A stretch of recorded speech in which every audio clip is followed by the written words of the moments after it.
Boa tarde, tudo bom? Agora a gente vai iniciar a segunda aula do quarto bimestre e a gente vai começar com o conteúdo de probabilidade.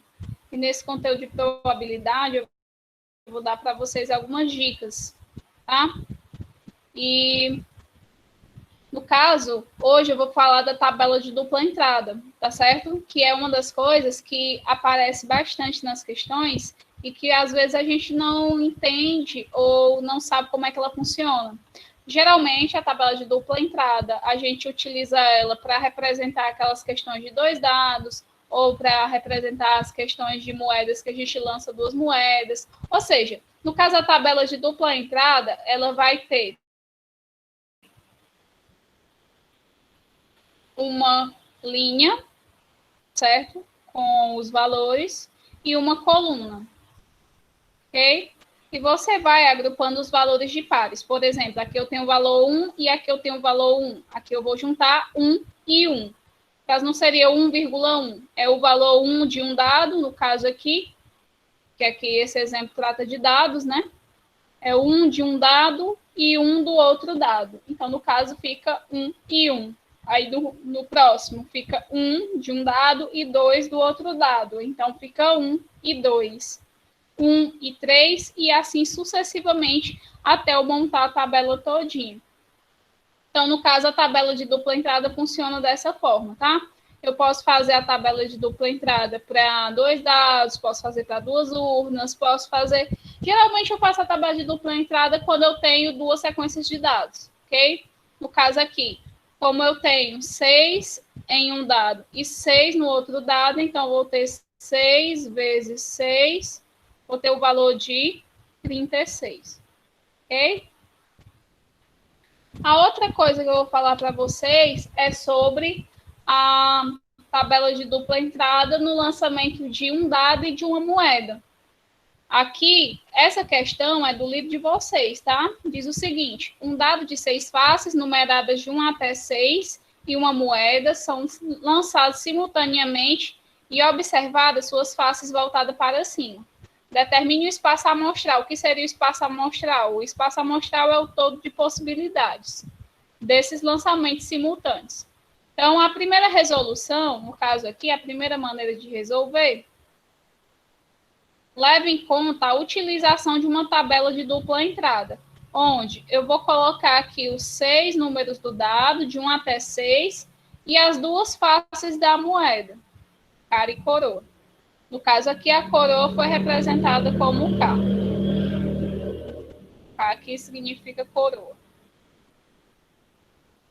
Bom, então, no caso aqui, vai sendo combinado o 1 com a cara, o 1 com a coroa, o 2 com a cara, o 2 com a coroa. E assim sucessivamente até terminar todos os números. É assim que eu trabalho com a tabela de dupla entrada.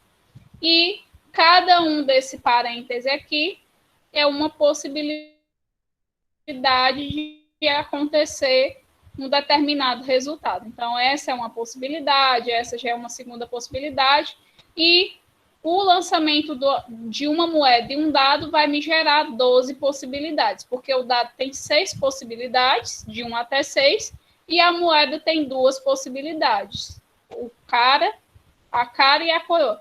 Então, no caso, eu vou ter 6 do dado vezes 2 da moeda, eu vou ter 12 possibilidades, ok? Então, essa questão, ela pode ser representada numa tabela de dupla entrada, mas ela também pode ser representada por um diagrama de árvore ou uma árvore de possibilidades.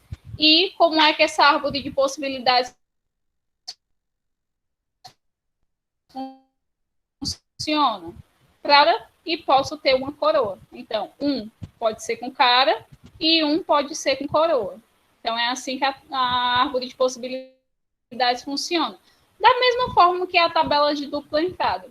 Às vezes, para eu representar um conjunto de dados, se torna mais prático eu usar a tabela, e às vezes se torna mais prático eu usar a árvore. Então, isso vai depender do problema que eu esteja resolvendo. Tá certo? Então, mais especificamente aqui, no caso, eu posso, no 2 aqui, Eu posso ter o resultado cara e posso ter o resultado coroa. Eu combino 2 com o C e 2 com o K. O 3 com o C e o 3 com o K. E assim sucessivamente até eu terminar aqui a minha árvore de possibilidades, ou também chamado diagrama de árvore. Ok?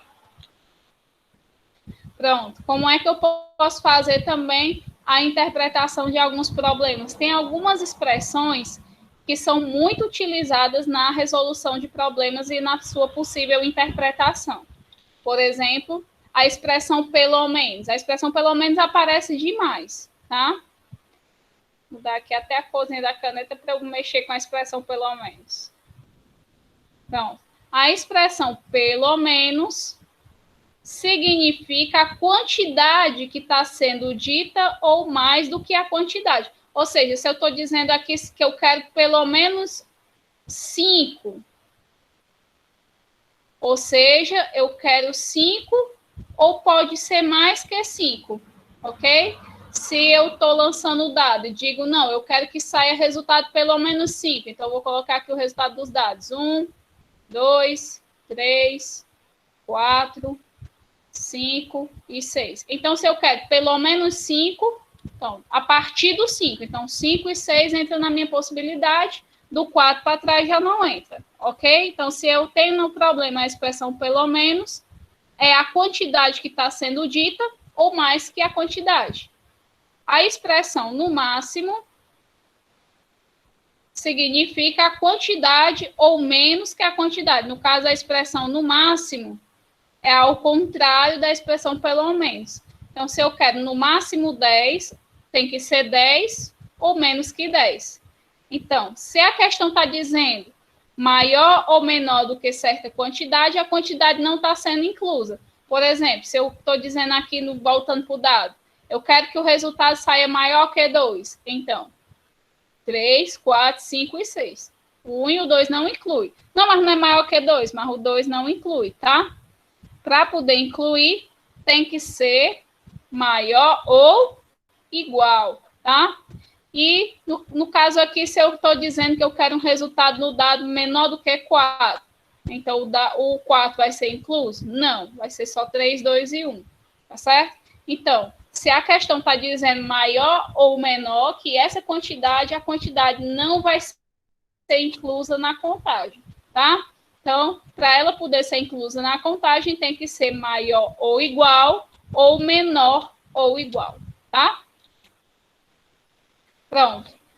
Agora eu vou falar sobre os conectivos ou e i. O conectivo ou, ele significa união ou junção das quantidades. Como assim? Eu estou dizendo aqui na minha questão que eu quero uma ocorrência de um número par ou um número múltiplo de 3. Eu estou incluindo as duas possibilidades, tá? De um número ser par e de um número ser múltiplo de 3. Ou seja, no caso aqui, eu estou considerando também o lançamento de um dado, ou seja, eu vou ter 1, 2, 3, 4, 5 e 6, aqui no meu espaço amostral. Isso que é meu todo de possibilidades. É os 6 números do dado. 2 e o número 6, né? Pronto, esses daqui são meus números pares. Tá aqui. E o número múltiplo de 3 significa que eu estou contando de 3 em 3. Esses daqui são os pares e esses daqui são os múltiplos de 3. Então, no caso aqui, vai ser 3, 3 mais 3, 6. Se tivesse mais, seria 3, 6, 9, 12, 15, ou seja, eu ia estar contando de 3 em 3. Então, se eu estou dizendo aqui que eu quero um número par ou múltiplo de 3, eu vou juntar essas duas possibilidades, mas sem repetir, tá certo? No caso aqui, o número 6 se repete nas duas, eu só vou colocar uma vez, tá? Então, número 2, o 3, o 4 e o 6. No caso aqui, o 6, como eu disse para vocês, está se repetindo nos dois conjuntos. Então, eu só coloco ele uma vez. Eu não vou colocar o 6 duas vezes, tá? Na união é assim que funciona. E na intersecção, aliás, a união a gente representa também por esse uzinho aqui, tá? A intersecção a gente representa com esse uzinho virado para baixo. E a intersecção é o conectivo I, ou seja, as duas possibilidades vão ter que acontecer ao mesmo tempo. Então, no caso, eu quero um número par e múltiplo de 3. Então, no caso aqui, eu vou ter o número 6, que é par, e também que é múltiplo de 3. Então, vou ter essa possibilidade aqui somente de número par e múltiplo de 3. Por quê? Porque tem que obedecer as duas restrições ao mesmo tempo, tá? Então, toda vida que o conectivo I aparecer, ele vai ter que obedecer todas as restrições. Ou seja, 2, 3 ou mais restrições ao mesmo tempo, tá? Então, o conectivo OU, ele junta todos os conjuntos, excluindo o que se repetir, e a intersecção, no caso, ela vai pegar e colocar só quem faz parte dos dois conjuntos ao mesmo tempo, tá bom? E é isso. Hoje a aula é mais curtinha, é só mais uma aula de dicas. Uma boa tarde e bons estudos.